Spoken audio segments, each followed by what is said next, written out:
ചികിത്സ കിട്ടിയില്ലെന്നാരോപിച്ച് വയോധികയുടെ മൃതദേഹവുമായി ബന്ധുക്കൾ Alappuzha medical college ആശുപത്രി അത്യാഹിത വിഭാഗത്തിന് മുന്നിൽ പ്രതിഷേധിച്ചത് സംഘർഷത്തിനിടയാക്കി. ബുധനാഴ്ച രാത്രി 12 മണിയോടെയായിരുന്നു സംഭവം.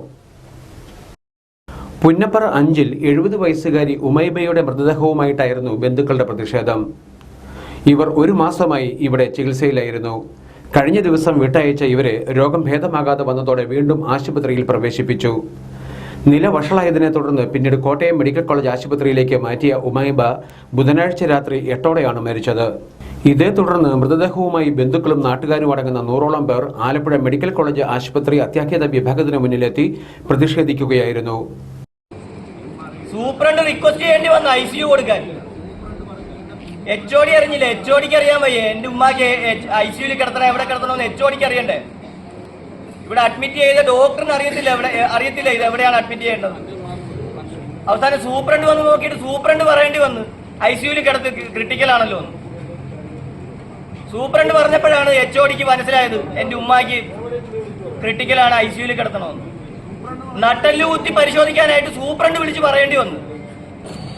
രോഗനിർണയം പോലും മര്യാദ നടത്തിയില്ല. 24 ദിവസം ഇവിടെ കിടന്ന് ഓടി.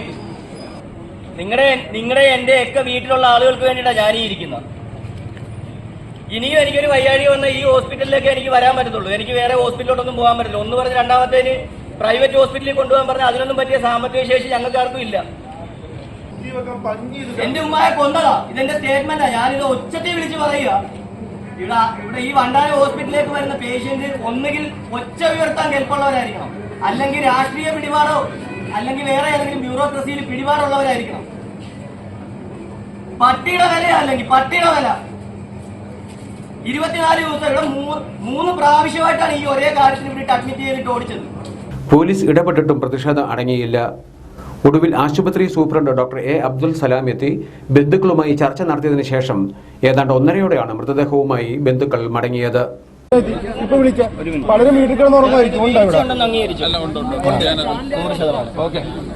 രേഖാമൂലം ലെറ്റർ എഴുതി നിങ്ങൾ നാളെ കൊടുക്കുക. നടപടി ഉണ്ടാകുന്ന നോക്കട്ടെ. നമുക്ക് ആൾക്കാരിലേക്ക്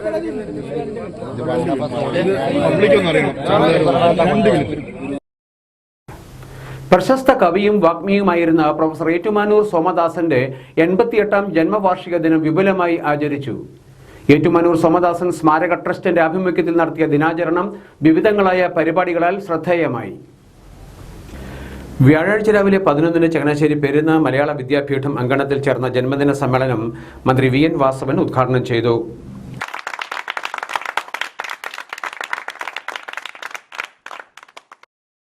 അനശ്വരനായ പ്രൊഫസർ ഏറ്റുമാനൂർ സോമദാസൻ സാറിന്റെ ജന്മദിനം 88ാമത് ജന്മദിനാഘോഷം മലയാള സാഹിത്യത്തിനും അതുവഴി നമ്മുടെ സംസ്കാരത്തിനും വിലപ്പെട്ട സംഭാവന നൽകിയ ഭാവി കേരളത്തിൽ നിരവധി കവിതകൾ നൽകി ശ്രദ്ധേയനായ സോമദാസനെ കാലവും ചരിത്രമുള്ള ഒരു കാലം അദ്ദേഹത്തിന്റെ നാമം നിലനിർത്തത്തിലുള്ള രചനാ വൈഭവങ്ങളായിരുന്നു അദ്ദേഹത്തിനുണ്ടായി.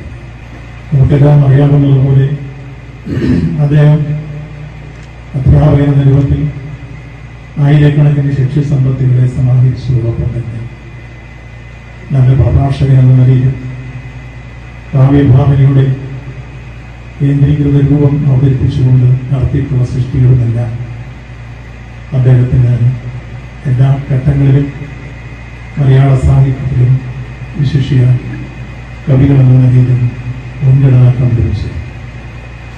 ഉദ്ഘാടന യോഗത്തിൽ ഡോക്ടർ ജെയിംസ് മണിമല അധ്യക്ഷനായിരുന്നു. അഡ്വക്കേറ്റ് ജോ മൈക്കിൾ MLA മുഖ്യപ്രഭാഷണം നടത്തി. സരസ്വതി സമ്മാൻ പുരസ്കാര ജേതാവ് പ്രശസ്ത കവി പ്രഭാവർമ്മയെ ചടങ്ങിൽ ആദരിച്ചു.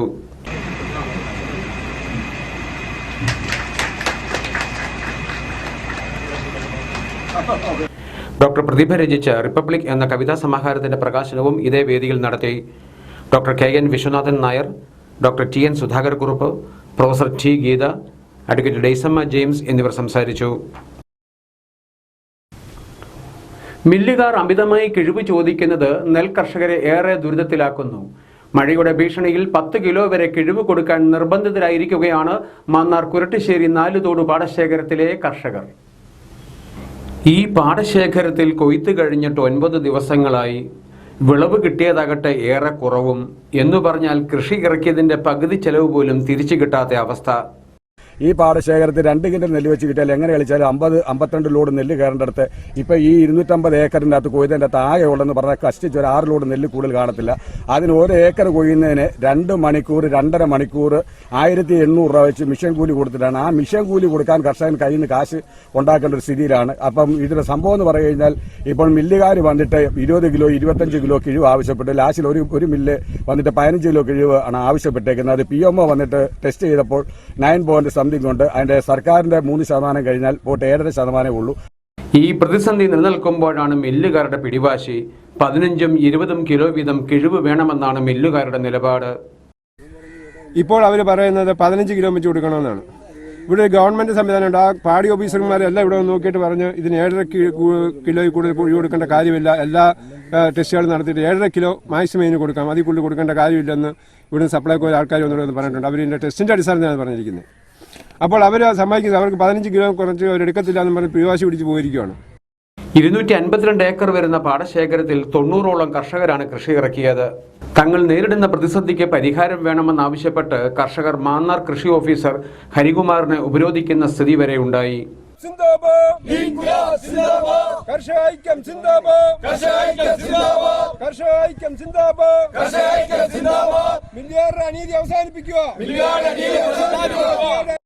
നാലുതോട് പാടത്തിൽ ഇന്നിവിടെ വളരെ ഒരു പ്രതിസന്ധിയുണ്ട്. കാരണം മില്ലുകാർ വന്ന് കണ്ടു കഴിഞ്ഞപ്പോൾ അതിന്റെ ക്വാളിറ്റി കൺട്രോൾ നോക്കിയിട്ട് പോലും അവർ ഒരു കിൻഡലിന് 15 കിലോ അതിൽ കുറച്ച് അവരെടുക്കത്തില്ല എന്നുള്ള രീതിയിലാണ് വന്നിരിക്കുന്നത്. അത് കർഷകരെ സംബന്ധിച്ചോളം ഇത്രയും 150 ദിവസം കഷ്ടപ്പെട്ട് വിളവെടുത്ത്, അതായത് ഈ ഇങ്ങനെയുള്ള വേനൽമഴ ഉൾപ്പെടെയുള്ള സമയത്ത് വിളവെടുത്ത് കൃഷി ചെയ്ത് വിളവെടുത്ത് കരക്കിട്ടിരിക്കുന്ന കർഷകരെ സംബന്ധിച്ചോളം ആ ഒരു 100 കിലോ കൊടുക്കും 15 കിലോ നഷ്ടപ്പെട്ട് കൊടുക്കുക എന്ന് പറഞ്ഞു കഴിഞ്ഞാൽ വളരെ നഷ്ടമാണ്.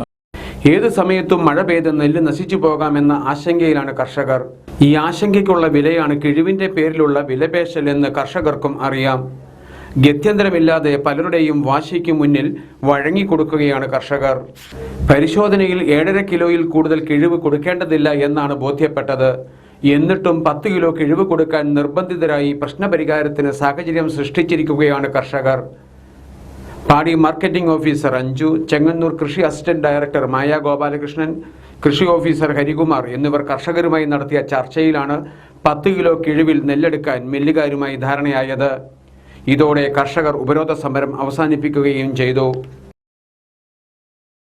ചങ്ങനാശ്ശേരി പെരുന്ന 2-ാം നമ്പർ ബസ് സ്റ്റാൻഡിൽ മാലിന്യം കുന്നുകൂടുന്നു. വിഷയം ഉന്നയിച്ച് നഗരസഭാ യോഗം ബഹിഷ്കരിച്ച് പ്രതിപക്ഷ അംഗങ്ങൾ. ചങ്ങനാശ്ശേരി നഗരസഭ അധികൃതർക്ക് മാലിന്യ സംസ്കരണം ഏറെ വർഷങ്ങളായി ഒരു കീറാമുട്ടിയായി നിലനിൽക്കുകയാണ്. അധികാരികൾ ആർജവത്തോടെ ഈ വിഷയത്തെ കൈകാര്യം ചെയ്യുന്നില്ല എന്ന പരാതിയാണ് പലപ്പോഴും ഉയരുന്നത്. ദിനംപ്രതി 100 കണക്കിന് ആൾക്കാർ എത്തുന്ന 2-ാം നമ്പർ ബസ് സ്റ്റാൻഡിലാണ് മാലിന്യം നീക്കാതെയും സംസ്കരണം നടക്കാതെയും പ്രശ്നം അതിരൂക്ഷമായിരിക്കുന്നത്. മാലിന്യം വാരി മാറ്റുന്നതിൽ നഗരസഭയ്ക്ക് നോക്കുകുത്തി സമീപനമാണെന്ന് വാർഡ് കൗൺസിലറും സ്ഥിരം സമിതി അധ്യക്ഷയുമായ KM നജിയ കൗൺസിൽ യോഗത്തിൽ ആരോപിച്ചു. തുടർന്ന് പ്രതിപക്ഷാംഗങ്ങൾ കൗൺസിൽ യോഗം ബഹിഷ്കരിച്ചു. ചങ്കാണ് ചങ്ങനാശ്ശേരി, ചന്തമുള്ള ചങ്ങനാശ്ശേരി തുടങ്ങി മാലിന്യ നീക്കത്തിനായി അവതരിപ്പിച്ച പദ്ധതികളെല്ലാം പ്രഹസനമാണെന്നും പ്രതിപക്ഷാംഗങ്ങൾ ആരോപിച്ചു.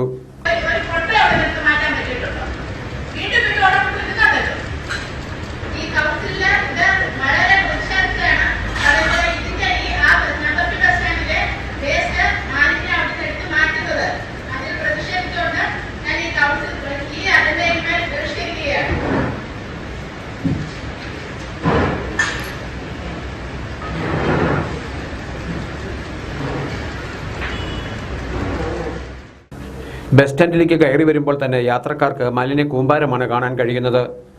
ജൈവ മാലിന്യങ്ങൾ കമ്പോസ്റ്റാക്കി മാറ്റുന്ന എയറോബിക് കമ്പോസ്റ്റ് കേന്ദ്രം ഇവിടെ കാണാമെങ്കിലും മാലിന്യം മുഴുവൻ അതിന് വെളിയിൽ കിടക്കുകയാണ്. ദുർഗന്ധം കാരണം ബസ്സിനുള്ളിൽ യാത്രക്കാർക്ക് മൂക്കുപൊത്താതെ ഇരിക്കാനും കഴിയില്ല. മഴ പെയ്താൽ മാലിന്യം കലർന്ന ജലം ചാലുപോലെ സ്റ്റാൻഡിലേക്കും ഷോപ്പിംഗ് കോംപ്ലക്സ് പരിസരത്തേക്കും ഒഴുകുന്ന സ്ഥിതിയുമുണ്ട്. അതേസമയം മാലിന്യ നീക്കത്തിന് സഹകരിക്കാതെ വിഷയത്തിൽ രാഷ്ട്രീയം കാണുന്ന സമീപനമാണ് പ്രതിപക്ഷത്തിൻ്റെതെന്ന് നഗരസഭാ അധ്യക്ഷ ബീന ജോബി, ഉപാധ്യക്ഷൻ മാത്യൂസ് ജോർജ് എന്നിവർ അഭിപ്രായപ്പെട്ടു.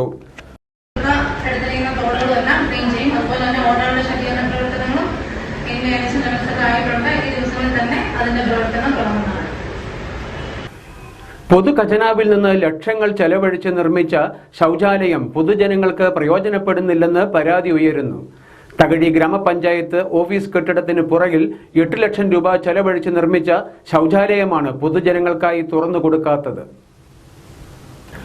മുഖ്യമന്ത്രിയുടെ 12 പരിപാടിയിൽ ഉൾപ്പെടുത്തി നിർമ്മിച്ച വഴിയോര വിശ്രമ കേന്ദ്രവും പൊതു ശൗചാലയവും കഴിഞ്ഞ 2 വർഷമായി പൊതുജനങ്ങൾക്ക് തുറന്നു കൊടുക്കാതെ ജീവനക്കാർ സ്വകാര്യമായി സൂക്ഷിച്ചിരിക്കുകയാണ് എന്നാണ് പരാതി.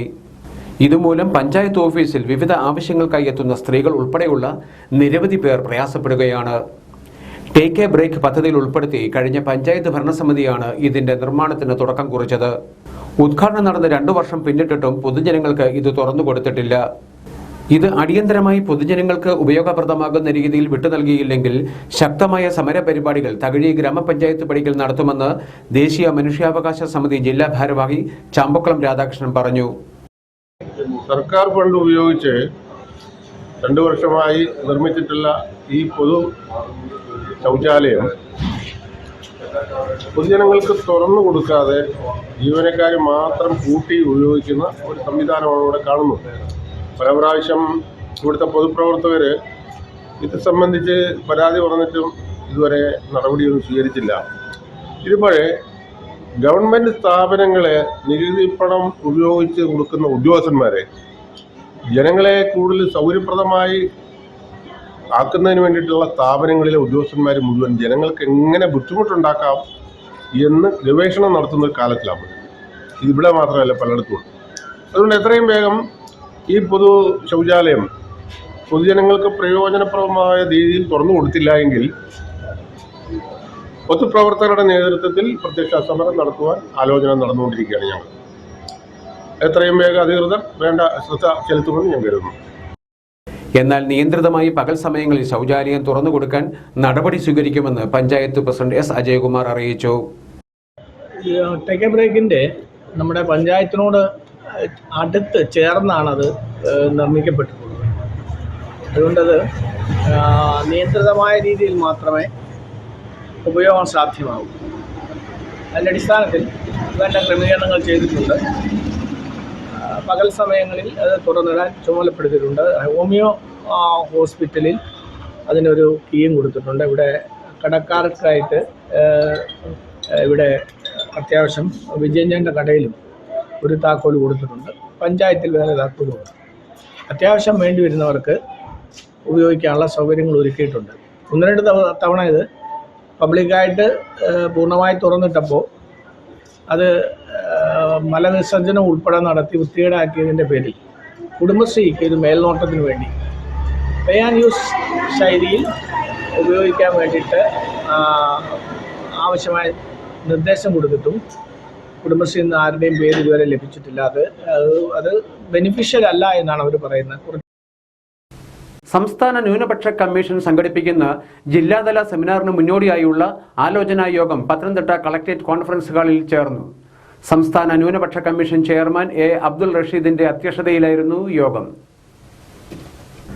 പത്തനംതിട്ട ജില്ലയിൽ ജൂൺ ആദ്യവാരം സെമിനാർ നടത്തുന്നതിന് യോഗത്തിൽ തീരുമാനമായി. ന്യൂനപക്ഷ വിഭാഗങ്ങളുടെ ആനുകൂല്യങ്ങൾ സമയബന്ധിതമായി നേടിയെടുക്കാൻ സെമിനാറിലൂടെയുള്ള ബോധവൽക്കരണം സഹായകമാകുമെന്നും ന്യൂനപക്ഷ വിഭാഗങ്ങൾക്ക് വേണ്ടി നടപ്പാക്കുന്ന പദ്ധതികളെപ്പറ്റി അറിയാനും മനസ്സിലാക്കാനും ഉപയോഗിക്കാനും സെമിനാർ പ്രയോജനപ്രദമാകുമെന്നും ചെയർമാൻ പറഞ്ഞു. ഈ കഴിഞ്ഞ നാളുകളിലായി 8 ജില്ലകളിൽ കൺവെൻഷൻ നടന്നു. ഈ ന്യൂനപക്ഷ വിഭാഗത്തിൽ വരുന്ന സൂക്ഷ്മ ന്യൂനപക്ഷമായിട്ടുള്ള ബുദ്ധജൈന സിഖ് പാർസി വിഭാഗത്തിൽപ്പെടുന്നവരുടെ സംസ്ഥാന തലത്തിൽ ഒരു സെമിനാർ നടത്തി അവരുടെ ഇടയിൽ ബോധവൽക്കരണം നടത്തിയതിനു ശേഷമാണ് ഇനി ശേഷിക്കുന്ന 5 ജില്ലകളിൽ ഈ രൂപത്തിലുള്ള സെമിനാറുകൾ നടത്തേണ്ടത്. ന്യൂനപക്ഷ വിഭാഗങ്ങൾക്കുള്ള പദ്ധതികളും സേവനങ്ങളും ആനുകൂല്യങ്ങളും ജനകീയവത്കരിക്കുന്നതിൻ്റെയും താഴെത്തട്ടിൽ എത്തിക്കുന്നതിൻ്റെയും ക്ഷേമ പദ്ധതികളെക്കുറിച്ചും വിദ്യാഭ്യാസ, തൊഴിൽ, സാമ്പത്തിക സഹായങ്ങളെക്കുറിച്ചും അവരിൽ അവബോധം സൃഷ്ടിക്കുന്നതിനുമായാണ് സംസ്ഥാന ന്യൂനപക്ഷ കമ്മീഷൻ ജില്ലാതല സെമിനാറുകൾ സംഘടിപ്പിക്കുന്നത്. കേരള നോളജ് എക്കോണമി മിഷനുമായി ചേർത്ത് സംഘടിപ്പിച്ചു വരുന്ന പ്രത്യേക നൈപുണ്യ പരിശീലനവും വൈജ്ഞാനിക തൊഴിൽ പരിചയവും സംബന്ധിച്ചുള്ള ക്ലാസുകളും ചർച്ചയും സെമിനാറിന്റെ ഭാഗമായി നടക്കും. ന്യൂനപക്ഷങ്ങളിലെ പാർശ്വവൽകൃത ജനസമൂഹത്തിന് ആവശ്യമായ നൈപുണ്യ പരിശീലനവും തൊഴിലും ഉറപ്പുവരുത്തുവാൻ സംസ്ഥാന ന്യൂനപക്ഷ കമ്മീഷനും കേരള നോളജ് ഇക്കോണമി മിഷനുമായി യോജിച്ച് നടത്തുന്ന പ്രവർത്തനവും സെമിനാറിൽ ചർച്ചയാകും. സെമിനാറിന്റെ നടത്തിപ്പിനായി സംഘാടക സമിതി രൂപീകരിച്ചു. ജില്ലാ കളക്ടർ എസ് പ്രേംകൃഷ്ണൻ രക്ഷാധികാരിയാകുന്ന സംഘാടക സമിതിയുടെ chairman Jacobite Syrian Orthodox church പ്രതിനിധി ഫാദർ ജിജി തോമസ് ആണ്.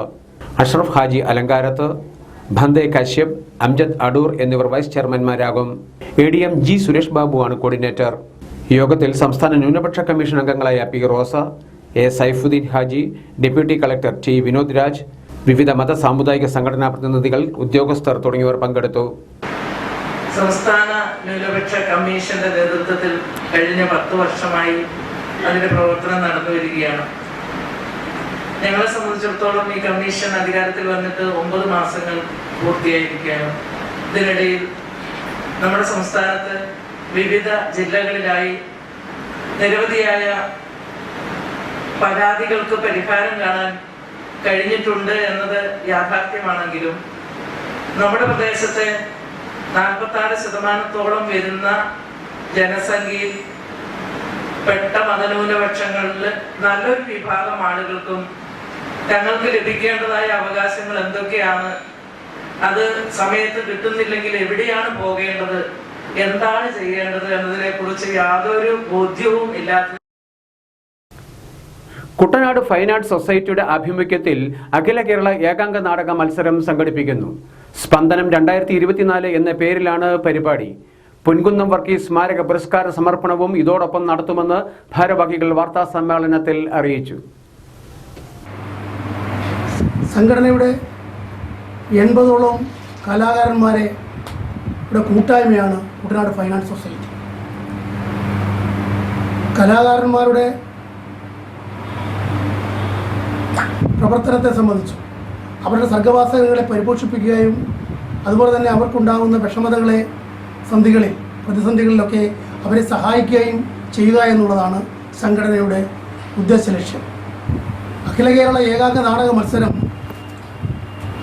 നടത്തുകയാണ്. മെയ് 19-ാം തീയതിയാണ് അഖില കേരള ഏകാംഗ നാടക മത്സരം. സിനിമാ നടൻ ശ്രീ പ്രമോദ് വെളിയനാടാണ് നാടക മത്സരം ഉദ്ഘാടനം ചെയ്യുന്നത്. 51ഓളം കലാകാരന്മാർ കുട്ടനാട്ടിലെ കലാകാരന്മാർക്ക് ആദരവ് നൽകുകയാണ്. ആദരവ് നൽകുന്നത് തകഴി സ്മാരകത്തിൻ്റെ സെക്രട്ടറി KB അജയകുമാർ. മെയ് 18, 19 തീയതികളിലായി ചമ്പക്കുളം പടിപ്പുരിക്കൽ ക്ഷേത്ര ഓഡിറ്റോറിയത്തിലാണ് പരിപാടികൾ. കൈകൊട്ടിക്കളി മത്സരം, ചിത്രരചനാ മത്സരം എന്നിവയും നടത്തുന്നുണ്ട്. കുട്ടനാട്ടിലെ കലാപ്രതിഭകളെയും ചടങ്ങിൽ ആദരിക്കും. മെയ് 18 ശനിയാഴ്ച രാവിലെ 10-ന് ചേരുന്ന സാംസ്കാരിക സമ്മേളനം മന്ത്രി P പ്രസാദ് ഉദ്ഘാടനം ചെയ്യും. പൊൻകുന്നം വർഗീസ് സ്മാരക പുരസ്കാരം സാഹിത്യകാരൻ കൂടിയായ മുൻ മന്ത്രി G സുധാകരന് നൽകും. കുട്ടനാട് ഫാസിന്റെ മുഖ്യ രക്ഷാധികാരി മുൻ MLA CK സദാശിവൻ പുരസ്കാര സമർപ്പണം നടത്തും. കുട്ടനാട് ഫാസ് പ്രസിഡന്റ് അഗസ്റ്റിൻ ജോസിന്റെ അധ്യക്ഷതയിലാണ് സാംസ്കാരിക സമ്മേളനം. പ്രമുഖ നാടക സിനിമാ താരം പ്രമോദ് വെളിയനാട്, സിനിമാ സീരിയൽ താരം കുമാരി അങ്കിത, തകഴി സ്മാരകം സെക്രട്ടറി KB അജയകുമാർ തുടങ്ങിയവർ വിവിധ പരിപാടികൾ ഉദ്ഘാടനം ചെയ്യും. കേരളത്തിലെ വിവിധ സമിതികളുടേതായി 19 ഏകാംഗ നാടകങ്ങളാണ് മത്സരത്തിൽ അരങ്ങേറുക. കുട്ടനാട് ഫാസ് ഭാരവാഹികളായ അഗസ്റ്റിൻ ജോസ്, KC രമേഷ് കുമാർ, V വിത്തവാൻ, ചമ്പക്കുളം ബേബി, പ്രഭാസുരൻ എന്നിവർ മങ്കൊമ്പിൽ നടത്തിയ വാർത്താ സമ്മേളനത്തിൽ പങ്കെടുത്തു. പ്രജാപിത ബ്രഹ്മകുമാരീസ് ഈശ്വരീയ വിശ്വവിദ്യാലയത്തിന്റെ ഭാഗമായി പ്രവർത്തിക്കുന്ന ഡോക്ടർ ജഗ്ബീർ സിംഗ് നയിക്കുന്ന mind power training class May 17 വെള്ളിയാഴ്ച നടക്കും. ആലപ്പുഴ പഴവീട് ബ്രഹ്മകുമാരീസ് രാജയോഗ കേന്ദ്രത്തിൽ വൈകുന്നേരം 5-ന് ക്ലാസ് ആരംഭിക്കും. ക്ലാസിന്റെ ആരംഭവുമായി ബന്ധപ്പെട്ട് ചേർന്ന സമ്മേളനം PP ചിത്തരഞ്ജൻ MLA ഉദ്ഘാടനം ചെയ്യുമെന്ന് സംഘാടകർ വാർത്താ സമ്മേളനത്തിൽ അറിയിച്ചു. ഞങ്ങളുടെ ഇന്റർനാഷണൽ ഹെഡ്ക്വാർട്ടേഴ്സ് മൗണ്ട് അബു കോർഡിനേറ്ററാണ് ഡോക്ടർ ജഗ്ബീർ സിംഗ്.